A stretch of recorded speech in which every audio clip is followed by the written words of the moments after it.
దళిత మహిళపై అధికార పార్టీ నాయకులు దాడికి పాల్పడ్డారు. ఈ ఘటనలో తీవ్రంగా గాయపడ్డ దళిత మహిళ ఇల్లందు నియోజకవర్గ కామెపల్లి మండలం పెంచమడుగు గ్రామం చిప్పలపల్లి ఆనందును గ్రామానికి చెందిన కొందరు అధికార పార్టీ నాయకులు మా నాన్నపై దాడి చేసి గాయపరిచారు. విషయం తెలియగానే మేము మా తండ్రిని పరామర్శించేందుకు గ్రామానికి వచ్చాం. అనంతరం గ్రామంలో మా తండ్రిని ఎందుకు కొట్టారని ప్రశ్నించినందుకు గాను పెంచమడుగు గ్రామానికి చెందిన అధికార పార్టీ నాయకులు కామెపల్లి సొసైటీ ఉపాధ్యక్షులు గుంచర్లపూడి రాంబాబు, కాంగ్రెస్ పార్టీ మండల వర్కింగ్ ప్రెసిడెంట్ దమ్మలపాటి సత్యనారాయణతో పాటు కొంతమందితో మాపై విచక్షణ రహితంగా కులం పేరుతో దూషిస్తూ కర్రలతో దాడి చేసి తీవ్రంగా గాయపరిచారు. ఆయన పరిగెత్తుకుంటూ వెళ్తున్న మమ్మల్ని వెంటపడి మరీ కర్రలతో దాడి చేశారు అని మీడియా ముఖంగా విలేకరులకు తెలిపారు. ఈ సంఘటనపై Kamepalli SI Sai Kumar SC ST కేసులు నమోదు చేసినట్లు పేర్కొన్నారు. గాయపడ్డ మా మహిళలను వైద్య సేవల నిమిత్తం పోలీసుల సహాయంతో ఖమ్మం ప్రభుత్వ వైద్యశాలకు పంపారని తెలియజేశారు. గుజ్జులపూడి రాంబాబు, దమ్మలపాటి సత్యం, దమ్మలపాటి అచ్చయ్య, దమ్మలపాటి వెంకన్న, పంతంగి శ్రీను, వంకాయలపాటి సత్యం వీళ్ళందరూ ఏంటంటే మా నాన్నని వాళ్ళు ఒక అగ్ర కులాలు, మేము ఒక తక్కువ కులం అని ఎన్ని రోజులు ఈ మాటలు భరించాలి. మేము ఈ మాటలు భరించి చిన్నప్పటి నుంచి విని, స్కూల్లో విని, కాలేజ్లో విని, ఎక్కడైనా ఇదే ఇదే ఇదే పడి పడి పడి ఓపిక లేదు అసలు. ఆఖరికి మేము లంజలు, ఈ మాటలు మేము ఎక్కడా ఏం లేదు, మమ్మల్ని ఎవ్వరు అనలేదు. ఇంతవరకు ఎవరితో మాట్లాడదామంటే ఇన్సల్ట్, వాళ్ళు 10 మంది కూర్చున్న కాడ మా గురించి మాట్లాడుకుంటారేమో, మమ్మల్ని కొట్టారు కదా. మా నాన్న గురించి మేము ఇంత కూడా చేసినాం చాలు. మా నాన్న గురించి మా ప్రాణాలే మేము అడ్డు పెట్టుకున్నాం చాలా అనుకున్నాం. మా నాన్న గురించి మేము అడగకపోతే ఎవరు అడుగుతారు? మాకు అన్నదమ్ములు ఎవరు లేరు, మేమే 4 ఆడపిల్లలం. మా ఇల్లు చూడండి సరేలో ఉందో. మా నాన్న కష్టపడి చదివించి మా ఇద్దరికి పెళ్లి చేసి ఇంకిద్దరికి పెళ్లిళ్ళు చేయాలి మా నాన్న. ఒకవేళ ఆ అవమానం తట్టుకోలేక మా నాన్నని కొట్టినప్పుడు సూసైడ్ చేసుకుంటే ఎవరు ష్యూరిటీ? ఎవరు దీని బాధ్యులు? మేమేగా బాధపడేది. మేము ఎక్కడికైనా పోయి అడగగలమా? 4 ఆడపిల్లలు ఎక్కడివి అడుగుతాం? ఇక్కడే గెలవలేకపోతున్నాం. ఇది జరిగి 5 days 4 days అవుతుంది, ఇంతవరకు అరెస్ట్ చేయలేదు, ఇక్కడే గెలవలేదు. ఒకవేళ చంపేసి అక్కడ గెలవగలవా చెప్పండి? ఎస్ఐ అంటుండు ఇదంతా ఫేక్ న్యూస్, మీరు ఫేక్ న్యూస్ పట్టుకొని ఇంత ఎల్లాడుతున్నారు, ఎందుకమ్మా మీరు ఇంత ఇష్యూ చేస్తున్నారు, ఏ ఊర్లో ఏం జరుగుతుంది అనేది మాకు తెలుసు, మీ ఇదంతా ఫేక్ న్యూస్, ఎందుకు ఇంత చేస్తున్నారు ఇష్యూ మాకు తెలుసు. మా నాన్న నిన్న కంప్లైంట్ ఇచ్చాం సార్, మళ్ళీ సిఐ గారు కంప్లైంట్ ఇవ్వమని చెప్పారు. మా నాన్న కొట్టింది మమ్మల్ని కొట్టిన వాళ్ళు కాకుండా ఇంకా ఎక్స్ట్రా మెంబర్స్ ఉన్నారు.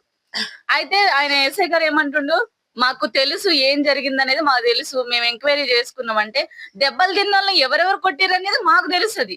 ఆయన వచ్చి ఎంక్వైరీ చేస్తే ఆయనకి ఎంతమంది కొట్టారు అనేది ఆయనకి ఎవరు చెప్తారు సార్? ఎవరు కొట్టారు? మా లైవ్ అరెస్ట్ చేయాలి, మాకు న్యాయం జరగట్లేదు. పోలీసు వాళ్ళు ఏమంటున్నారు, మీరు మమ్మల్ని తప్పుగా అర్థం చేసుకుంటున్నారు, మేము మీకు సపోర్ట్ గా ఉన్నామంటున్నారు, కానీ ఇది సపోర్ట్ ఎక్కడ జరగట్లేదు సార్. ఇంకా వాళ్ళు ధైర్యంగా మేము దెబ్బలు తిని కూడా ఆ రోజు పోలీసులు వచ్చి మమ్మల్ని తీసుకుపోయి పోలీస్ స్టేషన్ లో కూర్చోబెట్టారు, కానీ వాళ్ళని ఒక్కరు కూడా ఎవరు వచ్చి కూడా కనీసం తీసుకెళ్ళలే, క్వశ్చన్ కూడా చేయలేదు మమ్మల్ని. అసలు మేము ఎంత దారుణంగా దెబ్బలు తిన్నామంటే ఇవి చూడండి, ఎవరు ఇంకా చాలా డార్క్ పరిగెత్తుకుంటూ కొట్టించారు. అసలు మమ్మల్ని ఎంత ఘోరంగా అంటే మేము ఉరుకుతున్నాము కింద, ఎంత దూరం ఉరకగలము ఆడోళ్ళము, కర్రలు తీసుకుని ఇసిరేయడం. అసలు అది లైవ్ ఊహించుకుంటే ఎక్కడో న్యూస్ లో అసలు మాకు ఆ షవరింగ్ వచ్చేస్తుంది మాకు అది ఊహించుకుంటే. ఇప్పటికీ కూడా మేము ఇప్పటికీ వచ్చిపోయే దారిలో వాళ్ళు అక్కడే కూర్చొని ఉంటున్నారండి. మేము ఇప్పటికీ అక్కడే కూర్చొని మేము వచ్చిపోతుంటే మమ్మల్ని ఇట్లా సీరియస్ గా ఇట్లా చూస్తున్నారు, కానీ కనీసం వాళ్ళకి ఒక భయం, వీళ్ళు కేసు పెట్టారు, వీళ్ళు ఈ రకంగా అంత పబ్లిక్ చేస్తున్నారు, వీళ్ళ చట్టాలు ఉన్నాయి, వీళ్ళు మాదిగోళ్ళని ఇలా మనం కొట్టాము ఆడోళ్ళని అనే కనీసము వాళ్ళకి ఒక మానవత్వము, ఒక పశ్చాత్తాపం అనేది వాళ్ళ ఫేస్ లో కనిపిస్తలే. ఇంకా ఘోరంగా ఎలా అంటే వీళ్ళు మనల్ని ఏం చేయగలరు అనే ఫేస్ తోనే మమ్మల్ని చూస్తున్నారు వచ్చిపోయే దారిలో. అయితే పేరు ఆనందరావు, పెంజరం అడుగు, చెప్పుల పెళ్లి ఆనందరావు అని. అయితే ఇష్యూ అసలు 14 తారీఖుగా 14 తారీఖు ఉదయం పూట ఆడ అసలు ఏం జరిగిందో మాది విషయాల గురించి కమ్మ విషయాల గురించి నాకు తెలియదు. నేను పొద్దున్న దాకా ఆటో దొరుకుని సాయంత్రం పూట నేను ఇంటికి వస్తానా. ఇంటికి వస్తుంటే వీళ్ళంతా ఒక్కడనే కూకుర్రు. అన్న మరి విషయంలో మరి వాడు మట్టి పోసాడు, మీరు పెద్ద మనిషి తిరిగి కొద్దిగా అడగవచ్చు కదా, మళ్ళీ ఎందుకన్నా తగాదలు, ఆ తగాల గురించి ఇదివరకు సంవత్సరం బట్టి సత్తారు, ఎందుకు గొడవ అయిందన్న, ఎట్లా అట్లా ఎందుకు వేసారు, మట్టి తీసిరా అని నన్ను అడిగినాం. అడిగిన నేరానికి 8 మంది 9 మంది ఆటో తెక్కోకుండా పిడిగుద్దులతోని మాలా బీపచ్చంగా కొట్టారు. కొట్టిందని నేను ఉదయం సాయంత్రం పూట ఇక ఇంటికి వెళ్ళి వచ్చిన ఏడ్చుకుంటా. వచ్చిన తర్వాత అది ఇక ఏం చేయాలన్నది అర్థం కాక ఇక ఏ పెద్ద మనుషులకు అని చెబుదామన్నా అది నాకు అంతుపడతలేదు. ఉదయం పూట మా పిల్లగాళ్ళకి ఎరకై ఉదయం పూట బయలుదేరి 10-11 గంటల వరకు వచ్చారు ఖమ్మం నుంచి. ఆ దారిని వత్త అడిగారు, రోడ్డు మీద వత్తనే ఆయన దోమలపడి సత్యమే కలిసి ఏందండి అట్లా మన ఊళ్ళో మరి పెద్ద మనుషులు చెప్పుకోండి, ఎవరు చెప్పుకుంటాం అండి, అట్లా కొట్టడం కరెక్ట్ కాదు కదండి అని మా పిల్లగాళ్ళు అడిగారు. అడిగితే అదే అడుగుతున్నవారు. అడుగుతుంటే అరే మా ఇష్టం, మేము ఆ తగాదు గురించి మీ నాన్న ఎందుకు అడిగారు అని ఆయన అన్నాడు. అంటే అట్ట కొడతారండి, ఉండూరు వ్యవహారం పెద్ద మనుషులు, మీరు పెద్ద మనుషులు కాబట్టి అని చెప్పగలిగిండి. చెప్పినప్పుడు ఏదో సమాధానం చెప్పి వెళ్ళగొట్టచ్చు కానీ ఆ రకంగా కొడతారండి అని మా పిల్లగాళ్ళు అడిగారు.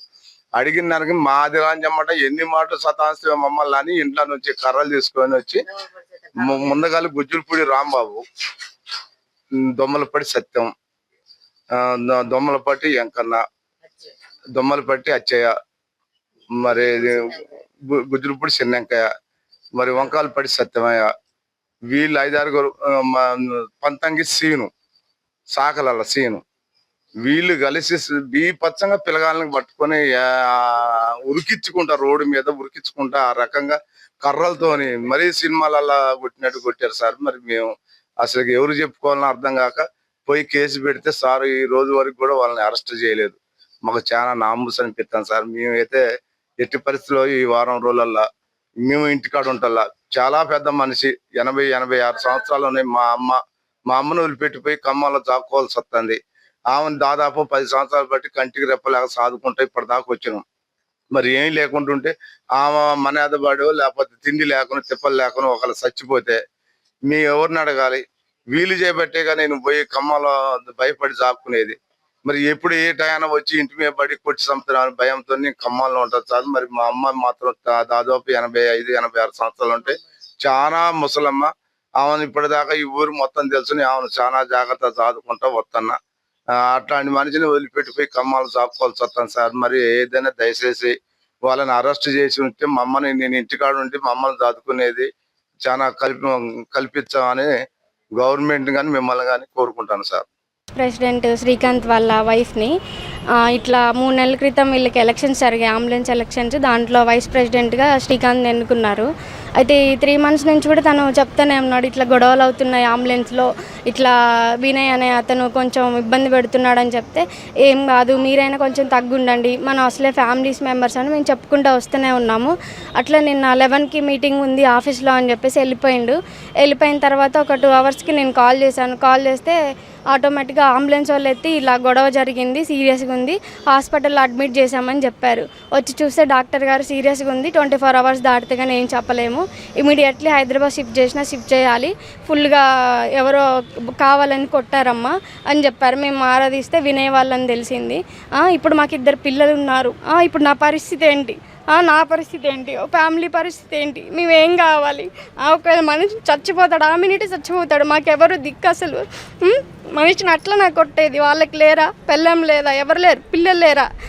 కొడితే మాట్లాడుకోవాలి కానీ అట్లా కొట్టడం ఏంటి అసలు? కూర్చోవాలి, మాట్లాడుకోవాలి, అంతేగాని ఒక మనిషిని మరీ అంతగానో మా చేసేది. ఇప్పుడు ఆయన కడతాడా డబ్బులు ఏమన్నా, లేకపోతే ఏమన్నా అయితే నన్ను చూసుకుంటాడు, మా పిల్లల్ని చూసుకుంటారు, ఎవరు చూసుకుంటారు అసలు? ఎందుకు మనుషుల మీదకి ఇట్లా చేయడం? ఇలా మా ఆయనకు జరిగింది, రేపు ఎవరికైనా జరగవచ్చు, ఎవరి పిల్లల్ని ఏం చేయొచ్చు, ఎవరినైనా చావు కొట్టవచ్చు. ఇమీడియట్లీ పోలీస్ వాళ్ళు అందరూ కూడా యాక్షన్ తీసుకోవాలని చెప్పి మేము మిమ్మల్ని కోరుకుంటున్నాము. ఆల్రెడీ సుమన్ సారు కొంచెం మంచిగా చూస్తున్నారు. ఇమీడియట్లీ మీరు కూడా కొంచెం యాక్షన్ తీసుకోవాల్సిందని పోలీస్ వాళ్ళని మిమ్మల్ని నేను కోరుకుంటున్నాను. దయచేసి చెప్తున్నానండి, దయచేసి మా అన్నయ్యకి జరిగింది ఎవరికి జరగొద్దు నేను చెప్తున్నాను.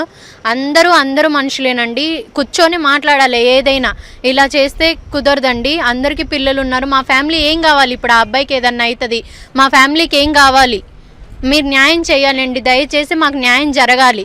మా అన్నయ్యకి ఏమన్నా అయితే మాత్రం ఇంకా ఎలా ఉంటుందో అలా ఉంటుందండి. దయచేసి మాకు న్యాయం జరగాలి.